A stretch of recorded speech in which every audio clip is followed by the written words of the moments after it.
Assalamualaikum warahmatullahi wabarakatuh.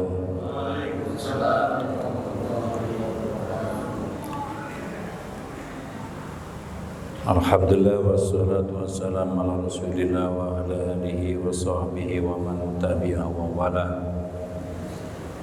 La haula wa la quwwata illa billah ma ba'du.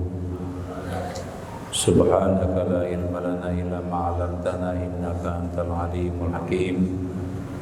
Qala rabbi ishrah li sadri wa yassir li amri wa hlul 'uqdatam min lisani yafqahu qawli. Qala ta'ala fil Qur'anil Karim, a'udzu billahi minasyaitonir rajim. Bismillahirrahmanirrahim. Yarfa'illahu allazina amanu minkum wallazina utul ilma darajat. Wa qala an-nabiy sallallahu alaihi wasallam, talabul ilmi faridatun ala kulli muslimin. Jamaah ridwan rahimakumullah.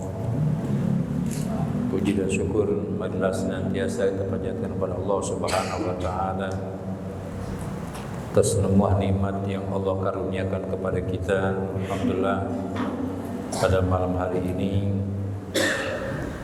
kita diperkenankan masih berkumpul dalam rangka thalabul ilm.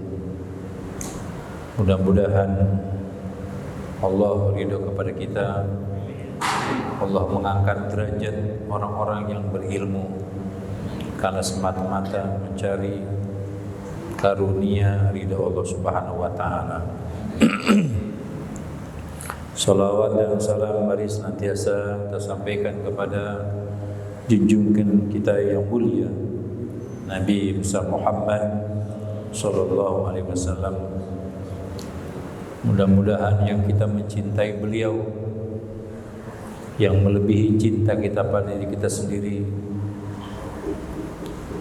beliau berkenan memberikan syafaat yaumil qiyamah kepada kita. Amin ya rabbal alamin. Jamaah ta'lim rahimakumullah, marilah senantiasa kita mengoreksi diri kita bahwa yang Allah berikan saat ini adalah yang terbaik buat kita semua. Allah dengan sifat Rahman dan Rahimnya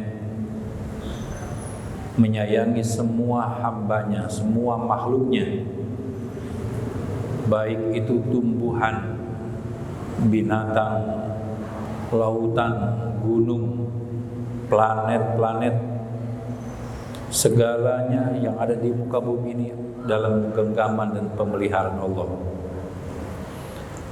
Kalau saja gunung, laut dalam kasih sayang Allah, terlebih kita orang yang beriman, yang percaya kepada Allah dengan sepenuh jiwa raga kita, tentunya kita yakin bahwa segala harapan kita, segala keinginan kita yang baik dalam pandangan Allah, senantiasa Allah mudah-mudahan ridho kepada kita. Oleh karena itu, hendaknya kita menggunakan karunia yang Allah berikan kepada kita ini dengan bentuk rasa syukur, dengan cara meningkatkan ketakwaan kita, keimanan kita setiap saat. Allah tidak butuh pengabdian kita, tapi kita yang butuh mengabdi kepada Allah. Allah tidak butuh pertolongan kita, tapi kita yang butuh pertolongan Allah. Oleh karena itu, ketika kita takut dengan binatang buas, kita bisa menjauhinya. Tapi ketika kita takut kepada Allah, maka dekatilah Allah. Bagaimana cara mendekati Allah?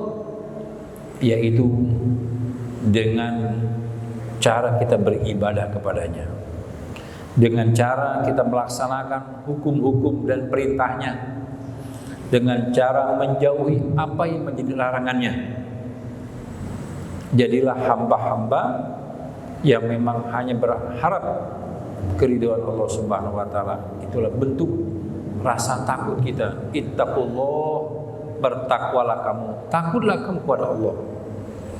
Haqqa tuqati, dengan sebenar-benar takwa, dengan sebenar-benar takut. Wala tamutunna illa wa antum muslimun, dan janganlah kalian mati kecuali benar-benar dalam keadaan seorang muslim, orang yang selamat. Muslim di sini juga harus benar-benar orang yang memang menjalankan perintah Allah dengan ketakwaan tadi dan menjauhi larangannya. Karena banyak orang muslim juga yang hidupnya asal saja beragama. Iya. Ini termasuk orang-orang yang fasik. Dia beriman, disebutnya sebagai muslim, seorang mukmin, tapi dia juga melakukan kemaksiatan. Namanya dia fasik.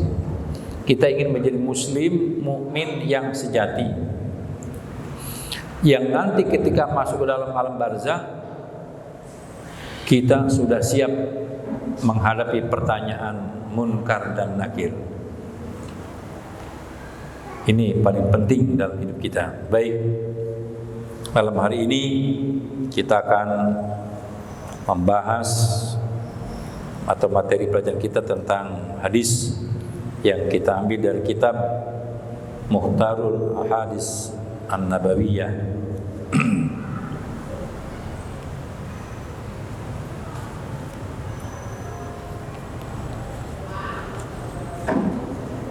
Baik, saya bacakan. Qala Syekh Mu'alif rahimahullah ta'ala wa nafa'ana bihi bi ulumi bidarain amin. Bismillahirrahmanirrahim. Iza sholatil mar'atu khamsaha wa shamat syahraha wa hafizat farjaha wa ata'at zaujaha dakhalatil jannata. Ini halaman yang ke-16, halaman 16. Kita mengulang sedikit nih, hadis pernah kita bahas ya, tapi ngapa kita ngulang, sedang mengingatkan. Baginda Rasulullah sallallahu alaihi wasallam, Allahumma sholli wa barik alaihi. Jangan lupa disebut nama Nabi, jangan anteng-anteng aja. Kalau disebut nama kita, Bukhari, kita santai-santai nggak apa-apa. Ya. Tapi kalau disebut nama Nabi, jangan sampai kita disebut orang yang paling pelit karena tidak mau menyambut. Rasulullah aja merindukan kita, sangat menyayangi kita, mikirin nasib kita. Masa kita disebut nama Nabi kita nyantai-nyantai aja, penuh semangat ya. Rasulullah SAW bersabda, Iza sholatil mar'atu khamsaha, apabila seorang wanita atau istri sholat pada 5 waktu, dia jaga sholatnya 5 waktu. Wa shamat syahroha, dan dia berpuasa pada bulan Ramadan. Wa hafizat farjaha, dan dia menjaga kehormatannya.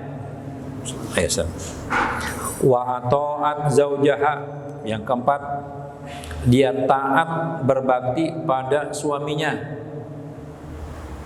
Dakhalatil jannata, maka dia akan masuk ke dalam surga. Subhanallah. Gampang nih perempuan masuk surganya. 4 syaratnya seorang istri. Ya. Salat 5 waktu. Ini adalah ibadah yang utama. Kita sudah tahu ya, ibadah ini adalah ibadah yang memang harus betul-betul kita jaga. Bagi seorang wanita, apabila dia menjaga keistiqomahan, tepat pada waktunya. Dia jaga betul kewajiban sholat ini. Tentunya ini ciri wanita yang soleha. Karena kita umumnya menganggap gampang dalam satu kewajiban dengan kondisi entah kita sibuk atau santai, karena kita bisa sering ngukur menurut perasaan kita. Oh, zuhur waktunya masih panjang, asar pun begitu, maghrib walaupun sempit waktunya kita masih berandai-andai, terlebih isya, subuh dan seterusnya. Tetapi kalau kita bisa menjaga waktu dengan istiqomah, dengan tepat waktu, Masya Allah, ini ibadah yang sangat besar nilai di sisi Allah Subhanahu wa Ta'ala.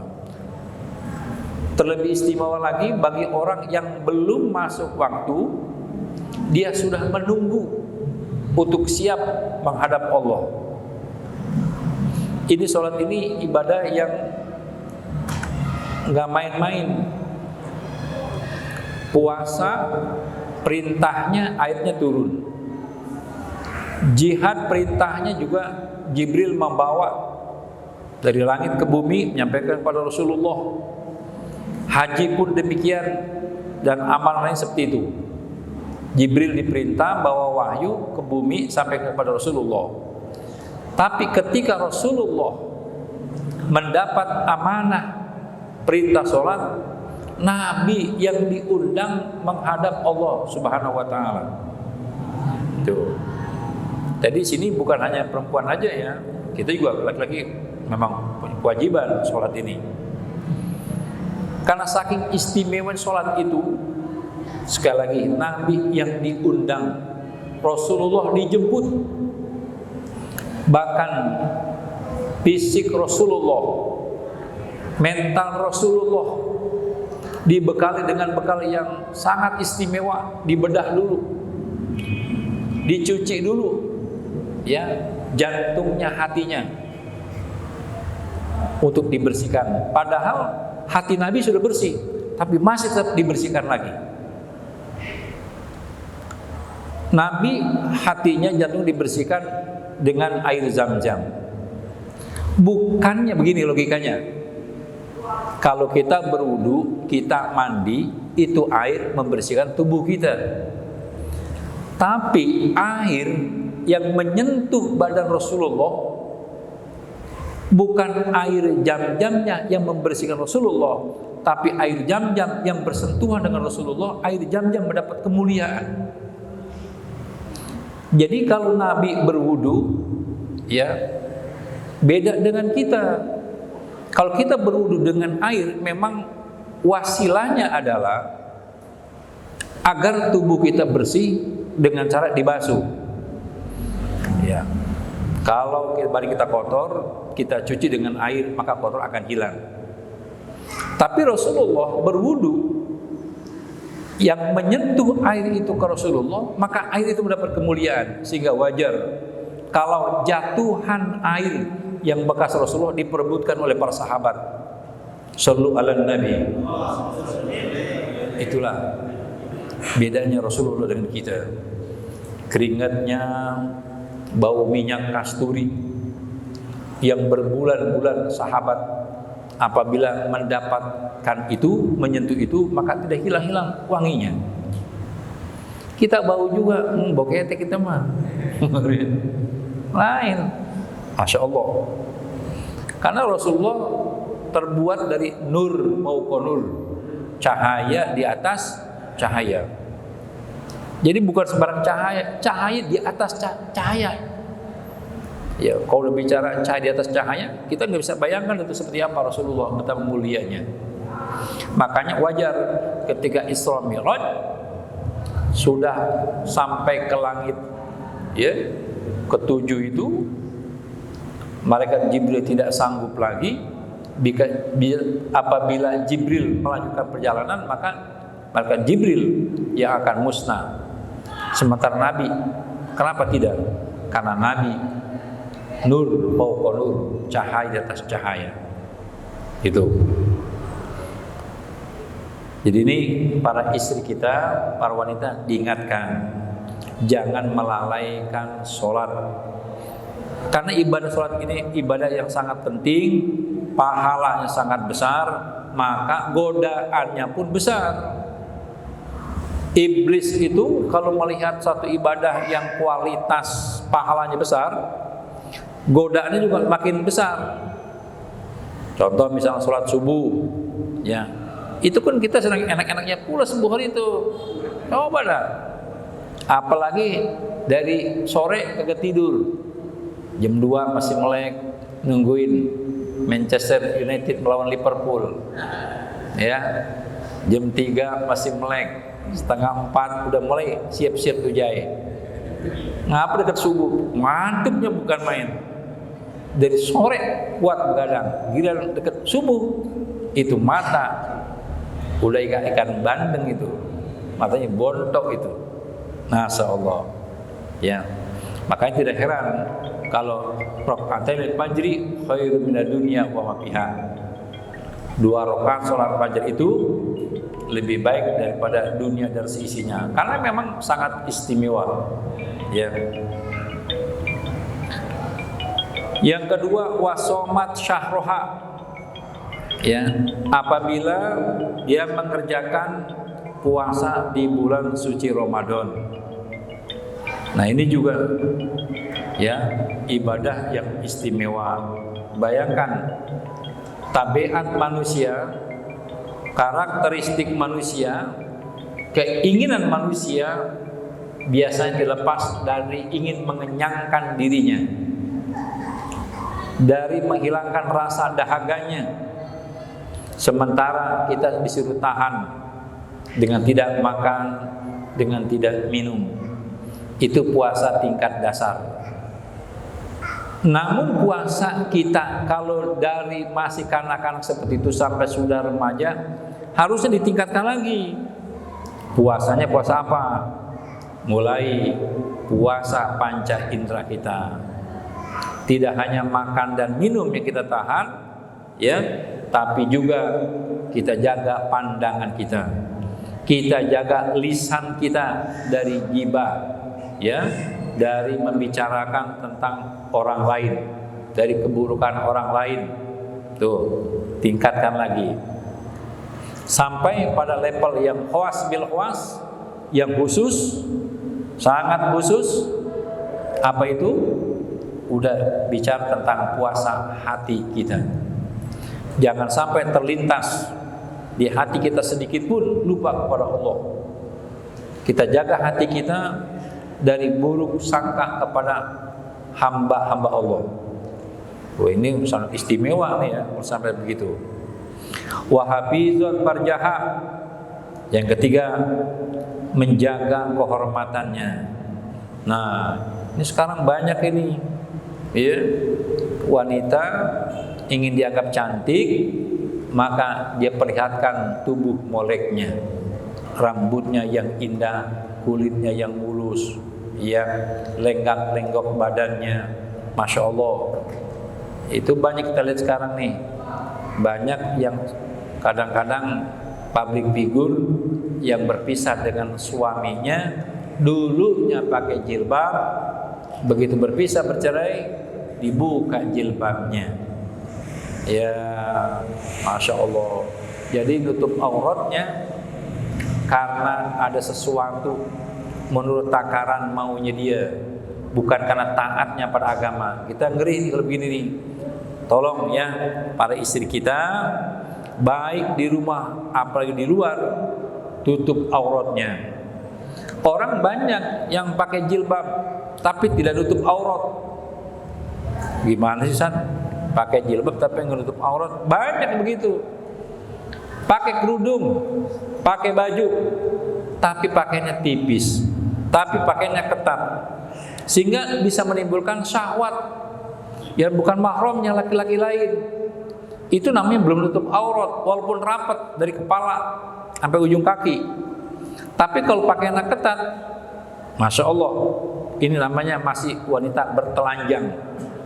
Maka nanti tanda akhir zaman diantaranya banyak wanita-wanita muslimah yang katanya berpakaian berjilbab tapi sebenarnya bertelanjang.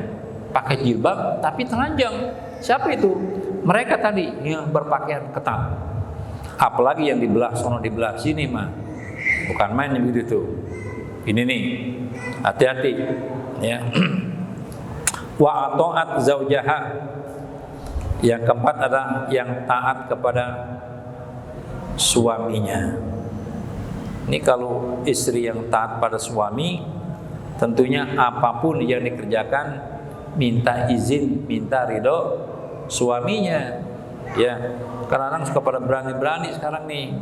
Ya, sama suami main gablak-goblok aja ngomongnya. Masya Allah.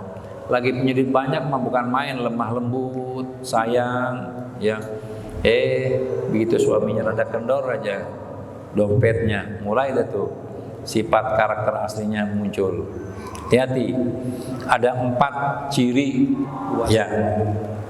4 ciri wanita ahli neraka.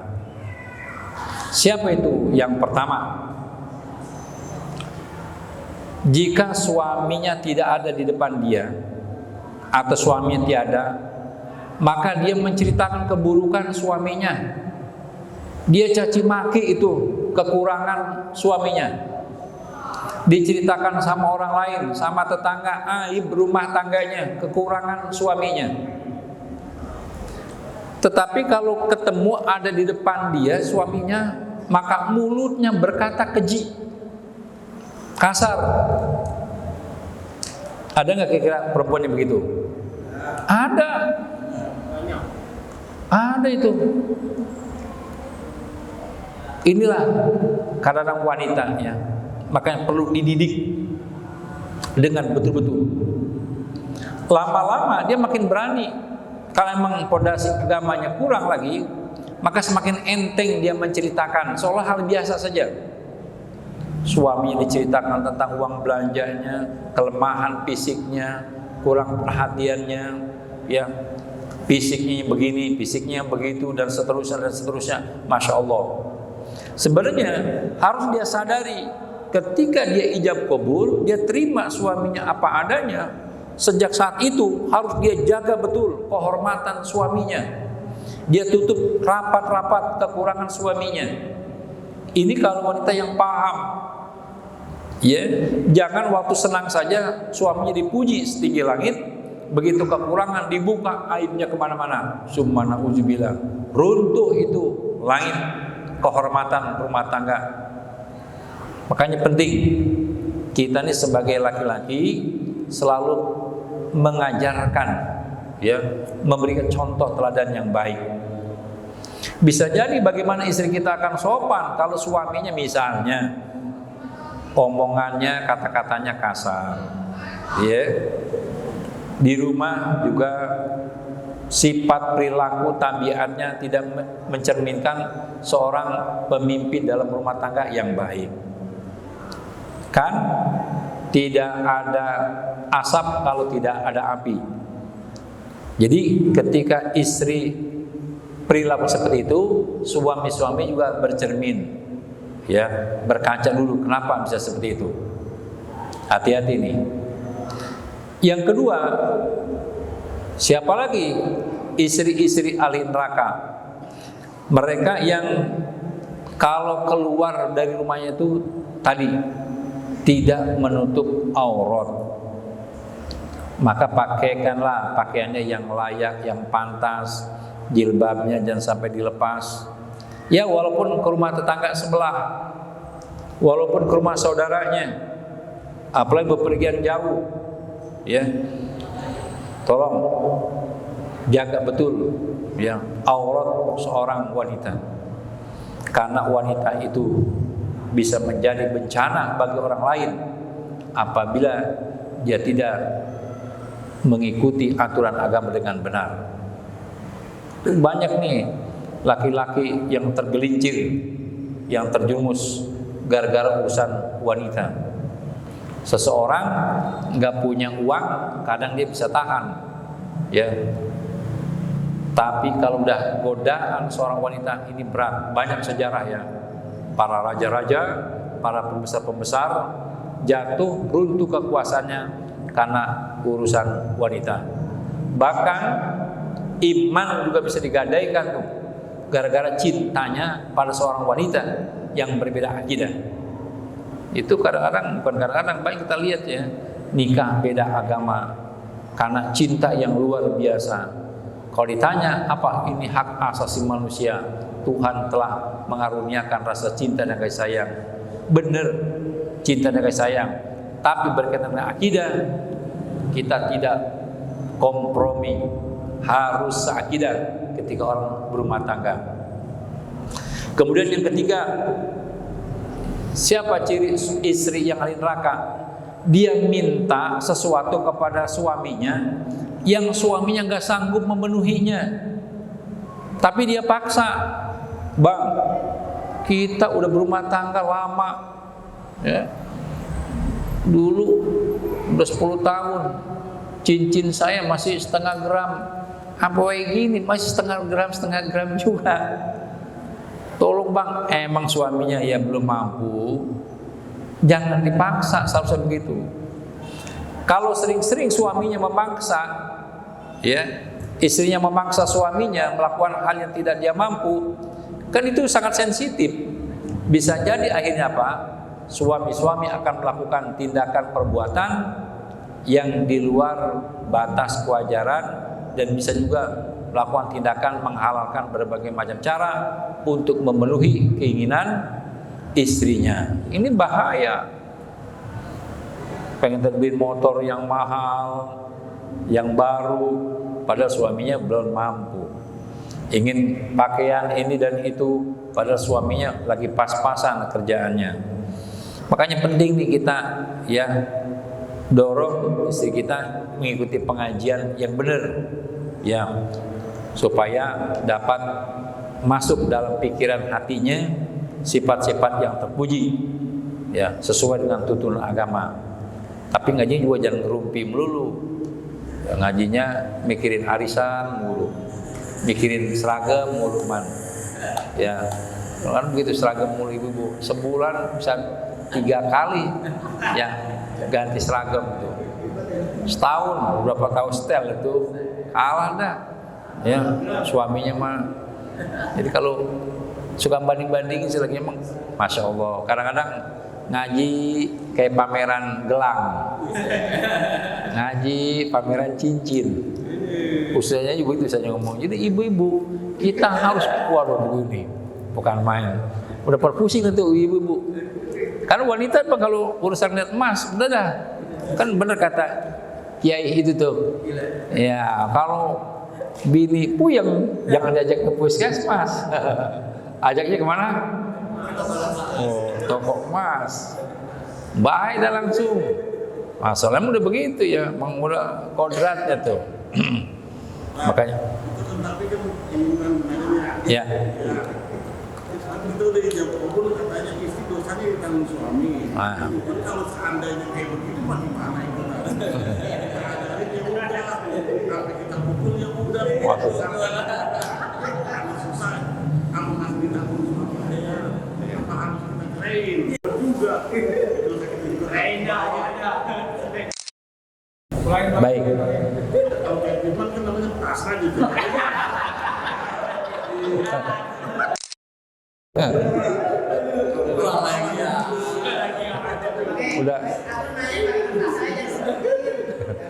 Udah kena tuh gimana tuh, aduh komen. Ya baik. Jadi gini, ada sebuah cerita, ya, sebuah kisah-kisah nyata. Ada seorang ulama ahli ibadah dia. Qiyamul lail wa shaimin nahar. Suka bangun malam, suka puasa di siang harinya, ibadahnya luar biasa. Ini kisah ini pernah saya ceritakan beberapa kali ya, tapi nggak apa-apa, saya ulang. Ibadahnya luar biasa, di malam hari itu tahajud, turun malaikat.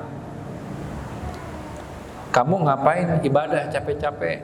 Loh, kenapa? Dia tanya. Kamu akan masuk ke dalam neraka. Loh, saya ibadah kepada Allah hanya mencari ridha Allah.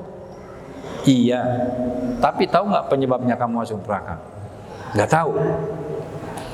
Kamu telah membiarkan istrimu bekerja di tempat yang tidak baik. Benar, kamu mah ahli ibadah, orang soleh, berilmu, ahli ibadah, takut kepada Allah. Tapi dia nggak tahu sebenarnya, dia nggak tahu istrinya bekerja di tempat yang tidak bagus. Kaget dia. Akhirnya pada siang hari dipanggil istrinya, ditanya. Ya kalau bahasa kita mama ini sebenarnya kalau pergi dari rumah kerja apa sih? Ya. Rupanya istrinya cerita, ya saya emang kerja, tapi kerja saya emang kerjanya semacam kayak di diskotik begitu, menghibur orang-orang, laki-laki yang bukan muhrim dan sebagainya, tempat-tempat hiburan. Oh begitu. Suaminya nggak tahu sebelumnya. Begitu istrinya bercerita begitu, langsung diceraikan juga saat itu.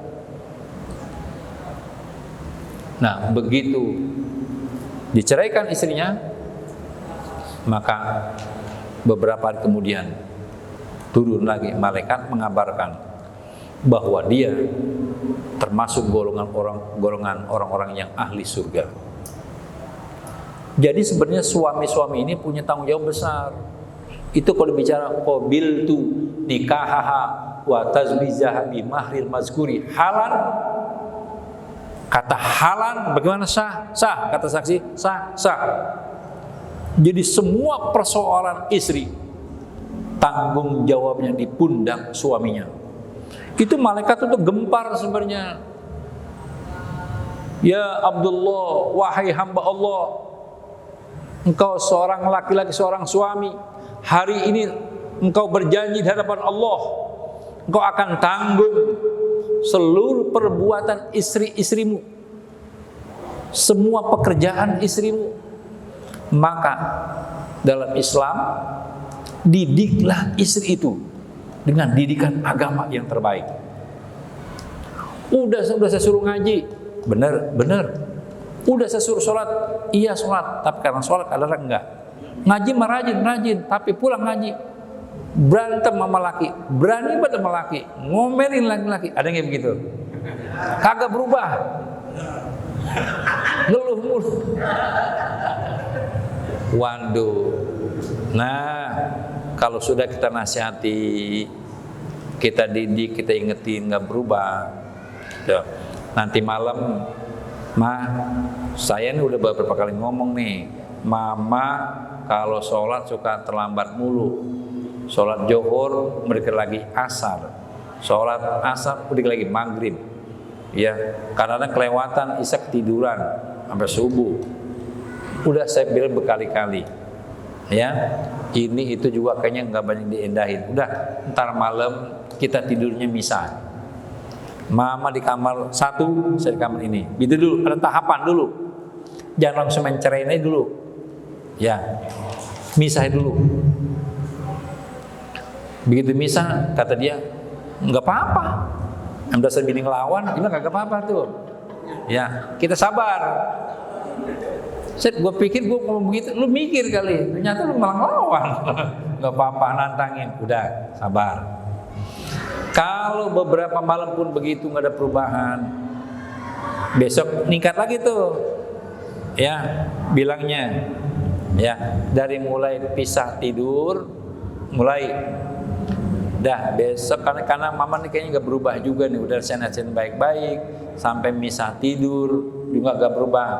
Udah deh, mama saya anterin dulu deh pulang ke rumah orang tua, ya, atau saya pindah dulu kemana dulu.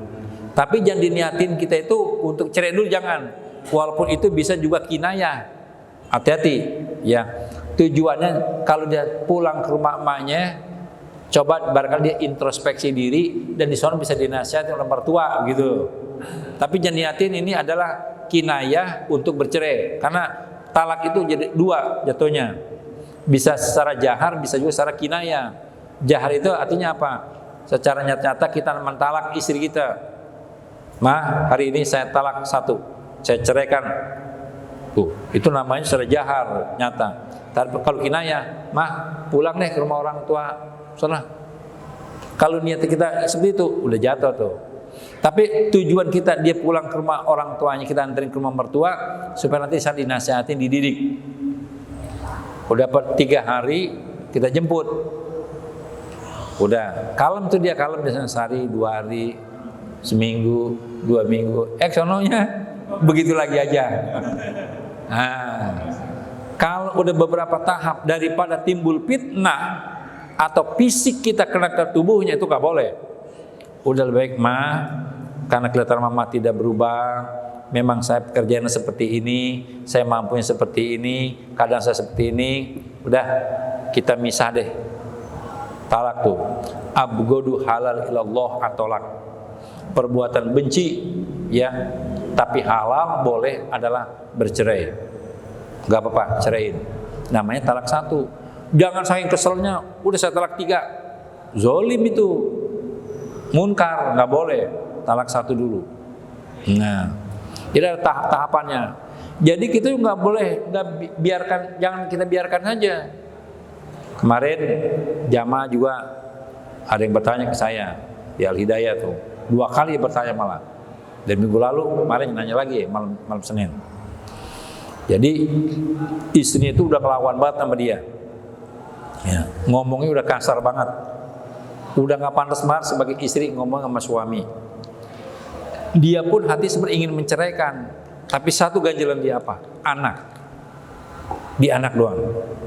Karena ancaman istrinya, kalau bercerai, pokoknya jangan tengok-tengok anak. Ini urusan saya. Tapi itu istrinya minta cerai juga lagi sebenarnya. Dia saking sayangnya ke anak sehingga dia biarkan begitu. Tinggal udah misah, tapi dia tidak pernah menyatakan talak. Saya bilang begini, kalau ente punya istri seperti itu dan ente yakin, ya, ente yakin, ya, dia tetap bisa menjaga kehormatannya. Ini ada 2 hal. 1, apakah benar-benar dia itu dengan berpisahnya itu karena memang mengingatkan kekurangan ente dan ente harus sadar apa, harus introspeksi diri, atau memang karena betul-betul ingin berpisah karena kebencian, karena ketidaksukaan.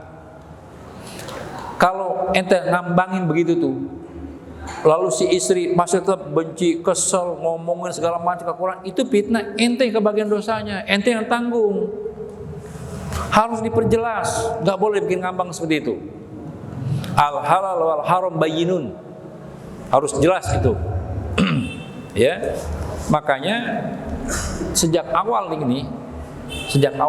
berumah tangga, Nabi udah pesen li jamaliha, li maliha, li diniha, li nasabiha, li diniha, agamanya keempat, tampangnya, hartanya, keluarganya, kemudian agamanya, penting itu.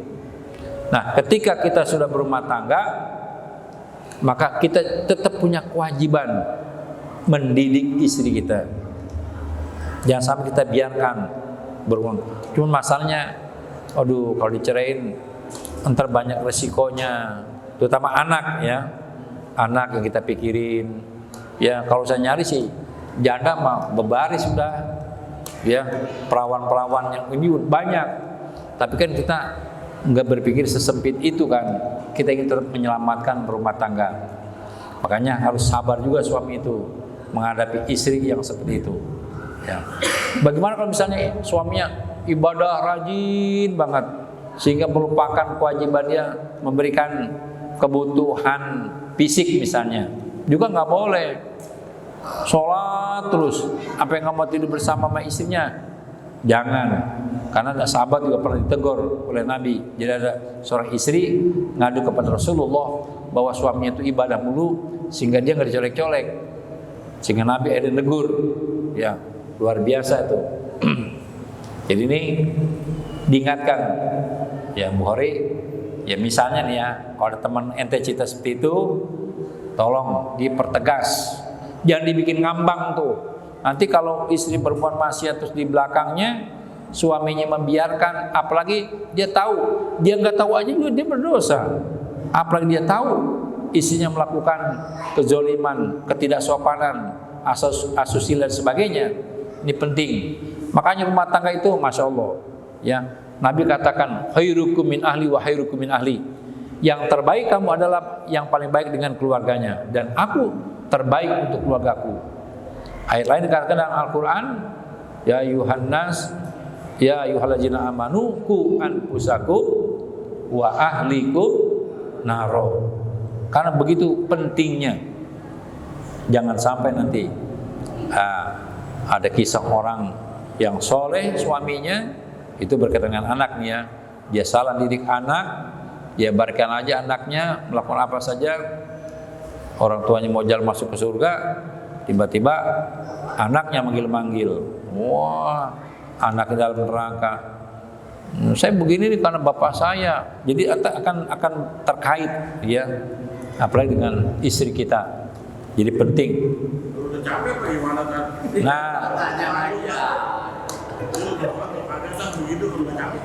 Nah, kalau udah capek tadi pilihannya dilepas. Tapi talaknya talak satu. Tapi saya bukan nganjurin nih, bukan.